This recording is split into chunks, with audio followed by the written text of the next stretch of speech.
నమస్తే, welcome to legend TV. నేను మీ బాను.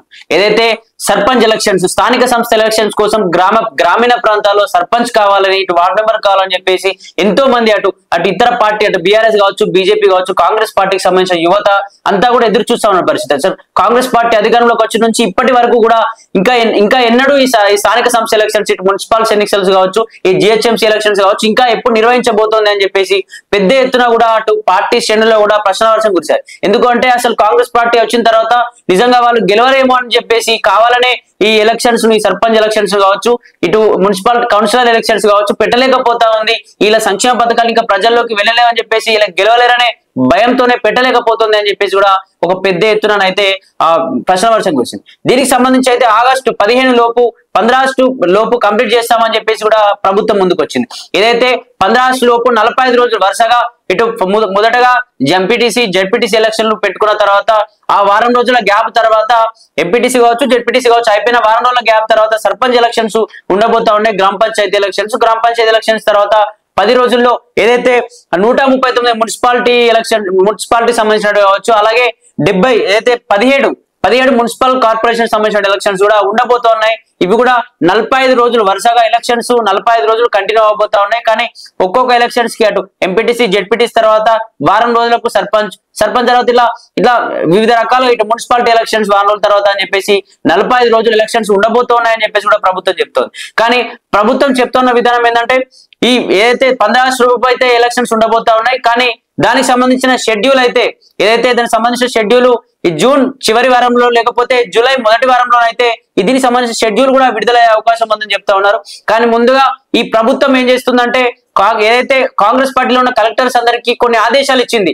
ఏదైతే దీనికి సంబంధించి గ్రామీణ ప్రాంతాల్లో ఎక్కడెక్కడ అభివృద్ధి పనులు జరగాలి, ఎక్కడెక్కడ ఇంకా గత ప్రభుత్వంలో ఆగిపోయిన పనులు ఏమైనా ఉన్నాయా, లేకపోతే ప్రజల్లో ఏమైనా సమస్యలు ఉన్నాయా, గ్రామీణ ప్రాంతాల్లో ఖచ్చితంగా గ్రామీణ ప్రాంతాల్లో సర్పంచుల పదవి కాలం అయిపోయినందున దానికి సంబంధించిన సెక్రటరీ చూసుకుంటున్నాడు బాధ్యతలు. కాబట్టి దానికి సంబంధించి ఒక కార్యదర్శిని ఏర్పాటు చేసి ఆ గ్రామంలోనే అభివృద్ధి పనులను చూసుకుంటున్నారు.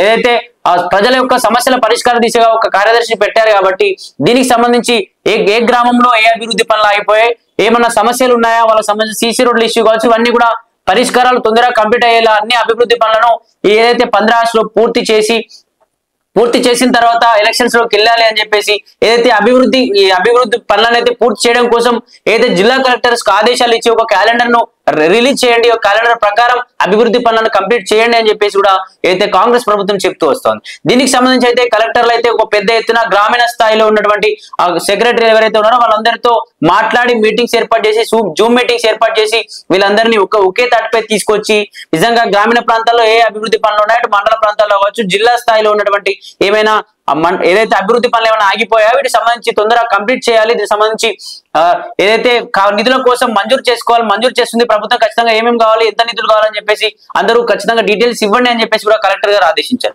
దీనికి సంబంధించి 45 రోజులు వరుసగా 15 నుంచి 45 రోజులు అయితే ఎలక్షన్స్ ఉండబోతా ఉన్నాయని చెప్పేసి కూడా ప్రభుత్వం చెప్తా ఉంది. మరి నిజంగా గ్రామీణ స్థాయిలో కావచ్చు, ఇటు మండల స్థాయిలో కావచ్చు, జిల్లా స్థాయిలో కావచ్చు, ఇటు మున్సిపాలిటీ, ఇటు జిహెచ్ఎంసీ నుంచి గ్రామీణ స్థాయి వార్డ్ మెంబర్ వరకు కూడా చాలా మంది కూడా ఎదురు చూస్తా ఉన్నారు. అసలు ప్రభుత్వం ఎందుకు ఇంకా ఈ సర్పంచ్ ఎలక్షన్స్ పెట్టలేకపోతుంది? మొన్నటి నుంచి దాదాపు ఇటు మార్చ్ లో, జూన్ లో, అంతకుముందు కూడా మే జూన్ అనుకుంటూ వస్తూ ఉంది. అయినా కూడా ఇంకెప్పుడు ప్రకటిస్తుంది ప్రభుత్వం? దాదాపు ప్రభుత్వం వచ్చి ఏదైతే 18 నెలలు గడిచిపోతా ఉన్నా ఇప్పటికీ కూడా గ్రామ పంచాయతీ ఎలక్షన్స్ పెట్టలేకపోతా ఉంది ప్రభుత్వం. అంటే ఎందుకు నిజంగానే ప్రభుత్వం ఈ ప్రజల్లోకి వీళ్ళ యొక్క సంక్షేమ పథకాలు అందలేవని చెప్పేసి కూడా భయపడతా ఉందా అని చెప్పేసి కూడా ఒక పెద్ద ఎత్తున కూడా వార్తలు కూడా వచ్చాయి. దీనికి సంబంధించి అయితే 15 లోపు అయితే ఖచ్చితంగా ఎలక్షన్స్ ఉండబోతున్నాయి. కానీ ముందుగా ఇటు ఎంపీటీసీ ఎలక్షన్స్ తర్వాత జెడ్పీటీసీ ఎలక్షన్స్ తర్వాత వారం రోజుల్లో సర్పంచ్ ఎలక్షన్స్ ఉండబోతున్నాయి. సర్పంచ్ ఎలక్షన్స్ ముగిసిన వెంటనే 10 రోజుల కాలంలో ఇటు 139 సంవత్సరాల మున్సిపల్ ఎలక్షన్స్, అలాగే 17 మున్సిపల్ కార్పొరేషన్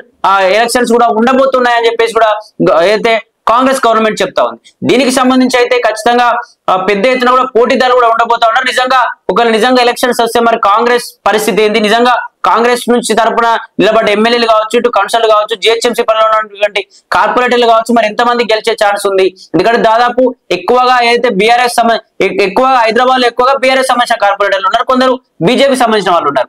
కానీ అసలు ఈ కాంగ్రెస్ సంబంధించిన వాళ్ళు చాలా తక్కువగా ఉన్నారు. కాబట్టి దీనికి సంబంధించి మరి ఏమైనా పెరిగే ఛాన్స్ ఉందా, లేకపోతే ఇంకెవరైనా పక్కకెళ్ళి వేరే ఇతర పార్టీలు ఆశించి ఇట్లా వేరే పార్టీలోకి వెళ్ళే అవకాశం ఉందా అని చెప్పేసి కూడా కొంచెం ఆలోచించాల్సిన అవసరం ఎంతైనా ఉంది. దీనికి సంబంధించి అయితే ఏదైతే ప్రభుత్వం ఏదైతే రైతు భరోసాకు సంబంధించి అయితే 4 ఎకరాల లోపే ఇచ్చిన పరిస్థితి, 4 ఎకరాల లోపే ఇచ్చింది. 4 ఎకరాల పైబడి ఉన్న వాళ్ళని కూడా తొందరగా కంప్లీట్ చేస్తామని చెప్పేసి వ్యవసాయ శాఖ మంత్రి కూడా తుమ్మల నాగేశ్వరరావు కూడా చెప్తా ఉన్నారు. తొందరగా ఏదైతే 15 ఆగస్టు లోపు మేము ఎలక్షన్స్ అని చెప్తా ఉన్నామో, ఎలక్షన్స్ లోపు ఈ సంబంధించినటువంటి గ్రామీణ ప్రాంతాల్లో ఉన్నటువంటి అభివృద్ధి పనులు కూడా కంప్లీట్ చేసుకుంటాం. గ్రామీణ ప్రాంతం నుంచి మొదలుకొని జిల్లా స్థాయిలో ఉన్నటువంటి అభివృద్ధి పనులు కావచ్చు, అలాగే మున్సిపాలిటీ పరిధిలో ఉన్నటువంటి అభివృద్ధి పనులు కావచ్చు, ఏదైతే గత ప్రభుత్వం అయిపోయిన తర్వాత ఆగిపోయినటువంటి అభివృద్ధి పనులు వాటి వాటిని కూడా కంటిన్యూ చేస్తామని చెప్పేసి, అదే విధంగా రైతులకు మేము ఇస్తా ఉన్నటువంటి రైతు భరోసా 4 ఎకరాల లోపు ఇచ్చేసాం. దాదాపు 4 ఎకరాల తర్వాత యాసంగి సంబంధించిన భరోసాను 4 ఎకరాల పైబడిన వాళ్ళకి ఇప్పుడు వెంటనే చెల్లిస్తాము. అవి చెల్లించిన తర్వాత ఎలక్షన్స్ కి ముందుకు వెళ్తామని చెప్పేసి కూడా తుమ్మల నాగేశ్వరరావు చెప్తున్నారు. దీనికి సంబంధించి ఏదైతే ఉందో పెండింగ్ లో ఉన్న గ్రామీణ ప్రాంతాల్లో పెండింగ్ లో ఉన్న అభివృద్ధి పనులన్నీ కూడా కంప్లీట్ చేస్తామని చెప్పేసి కూడా చెప్తా ఉన్నారు. మరి నిజంగా ఒకవేళ ఎలక్షన్స్ వస్తే ఎలక్షన్స్ తర్వాత మరి ఇటు కాంగ్రెస్ పార్టీ పరిస్థితి ఏమైనా చేంజ్ కాబోతుంది. ఎందుకంటే ప్రజల్లో దాదాపు ఘోరమైన వ్యతిరేకత వచ్చింది. ఇటు సంక్షేమ పథకాల్లో కావచ్చు, వాళ్ళు ఇస్తున్న 6 గ్యారంటీలు కావచ్చు, 420 హామీల విషయంలో కావచ్చు, అటు ఫ్రీ బస్ విషయంలో కూడా చాలా మంది మహిళలు కూడా ఇబ్బంది పడతా ఉన్నారు. ఫ్రీ బస్ విషయంలో ఇటు ఏదైతే మగవాళ్ళు ఉన్నారో మగవాళ్ళు టికెట్ కట్టిన తర్వాత కూడా మేము ఇక్కడ కూర్చోడానికి ఆ ప్లేస్ లేకుండా పోతుంది. మహిళలకు మేము ఇబ్బంది పెట్టడం ఎందుకని చెప్పేసి మేము కూడా బస్సు ఎక్కలేక ఇబ్బందులు పడతా ఉన్నాం. అక్కడ గొడవలు జరుగుతా ఉన్నాయని చెప్పేసి కూడా మహిళలు కూడా ఇబ్బంది పడతా ఉన్నారు. మరి నిజంగా ఇటు సర్పంచ్ ఎలక్షన్స్ లో కావచ్చు, ఇటు మున్సిపాలిటీ ఎలక్షన్స్ లో కావచ్చు, అలాగే గ్రేటర్ హైదరాబాద్ జిహెచ్ఎం సంబంధించినటువంటి దీనికి సంబంధించిన కార్పొరేట్ ఎలక్షన్స్ కావచ్చు, మరి నిజంగా కాంగ్రెస్ పరిస్థితి ఏమైనా చేంజ్ కాబోతా ఉందా, లేకపోతే పుంజుకునే అవకాశం ఉందా అని చెప్పేసి కూడా ఎదురు చూడాలి. ఎందుకంటే ఇటు బీఆర్ఎస్ సంబంధించిన కార్పొరేటర్లు ఎక్కువ ఉన్నారు, బీజేపీకి సంబంధించిన మరి ఏమైనా బీజేపీకి కూడా ఏమైనా పెరిగే ఛాన్స్. ఎందుకంటే ఇంతకుముందు బీఆర్ఎస్ ప్రభుత్వం అధికారంలో ఉంది, తర్వాత ఇప్పుడు కాంగ్రెస్ పార్టీ అధికారంలోకి వచ్చింది. కాబట్టి ప్రజల్లోకి బీజేపీ పార్టీ తీసుకోే అంశం ఏంటంటే, మీరు కాంగ్రెస్ చూశారు, బీఆర్ఎస్ చూశారు, అవి రెండు సరిగా పరిపాలన చేయలేదు, మరి మాకు ఒక ఛాన్స్ ఇచ్చి చూడండి, మా పరిపాలన ఏదో ఉంటుంది అంటే కేంద్ర ప్రభుత్వం మాదే ఉంది కాబట్టి ఇటు రాష్ట్ర ప్రభుత్వం కూడా మాదే అయితే నిధులు కూడా తొందరగా తీసుకొచ్చే అవకాశం ఉందని చెప్పేసి చాలా రకాలుగా ప్రతి ఎలక్షన్స్ కూడా మాట్లాడారు. దీనికి సంబంధించి కూడా ఎమ్మెల్యేలు 8 మంది పెరిగారు, ఇంతకుముందు తక్కువ మంది ఉంటే ఇప్పుడు 8 మంది పెరిగారు. నెక్స్ట్ కూడా ఎలక్షన్స్ ఇటు గ్రామ పంచాయతీ నుంచి జిహెచ్ఎంసీ వరకు ఏమైనా పెరిగే ఛాన్స్ ఉందా బీజేపీకి? మరి నిజంగా బీఆర్ఎస్ కి పెరిగే ఛాన్స్ ఉందా? మరి కాంగ్రెస్ కి ఏమైనా పెరిగే ఛాన్స్ ఉందా, లేకపోతే దీనికి సంబంధించిన వ్యతిరేకత వచ్చింది కాబట్టి చాలా మరి ఏమైనా తగ్గే ఛాన్స్ ఉందా? దీనికి సంబంధించిన పూర్తిగా కూడా మరి అసలు ఏం జరగబోతుంది అని చెప్పేసి కూడా రాష్ట్ర వ్యాప్తంగా ఎదురు చూస్తున్నారు. మరి చూడాలి. యువతనైతే చాలా రోజులుగా నాకు సర్పంచ్ కావాలని చాలా యువత కూడా ఎదురు చూస్తూ ఉంటారు. సర్పంచ్ అయి గ్రామీణ ప్రాంతాల్లో సమస్యల పరిష్కార దిశగా వెళ్ళాలి, ప్రజలందరినీ ఆదుకోవాలి అని చెప్పేసి కూడా చాలా మంది ఎదురు చూస్తూ ఉన్నారు. ఎప్పుడెప్పుడు ఎలక్షన్స్ వస్తాయి, ఎప్పుడెప్పుడు పోటీ చేయాలా అని చెప్పేసి కూడా ఎదురు చూస్తూ ఉన్నారు. మరి నిజంగా అట్లాంటి వాళ్ళ కోసం మరి కాంగ్రెస్ ప్రభుత్వం ఎట్లాంటి నిర్ణయం తీసుకోబోతుంది? నిజంగా మరి 15 ఆగస్టు లోపు ఎలక్షన్స్ ఉండబోతున్నాయా, లేకపోతే మళ్ళీ అక్కడ దగ్గర దాకా వెళ్ళిన తర్వాత మళ్ళీ నెక్స్ట్ మంత్ మళ్ళీ ఏమైనా పోస్ట్ పోన్ చేసే ఛాన్స్ ఉందా అని చెప్పేసి కూడా కొందరు అభిప్రాయపడుతున్నారు. మరి చూడాలి. నిజంగా ఎలక్షన్స్ 15 ఆగస్టు లోపే ఉండబోతా ఉన్నాయా, మరి దాదాపు 45 రోజులు ఎలక్షన్స్ ఉండబోతా ఉన్నాయని చెప్పేసి కూడా ప్రభుత్వం చెప్తా ఉంది. మరి దానికి సంబంధించి కూడా ఇటు జూన్ లో కావచ్చు, జూన్ సంబంధించినటువంటి ఆ నెలలో కావచ్చు, జూలైలో కావచ్చు, దీనికి సంబంధించి పూర్తి నివేదికను కూడా బయట పెట్టే అవకాశం ఉందని చెప్పేసి కూడా ప్రభుత్వం చెప్తోంది. మరి చూడాలి మరి ఏం జరగబోతుందని.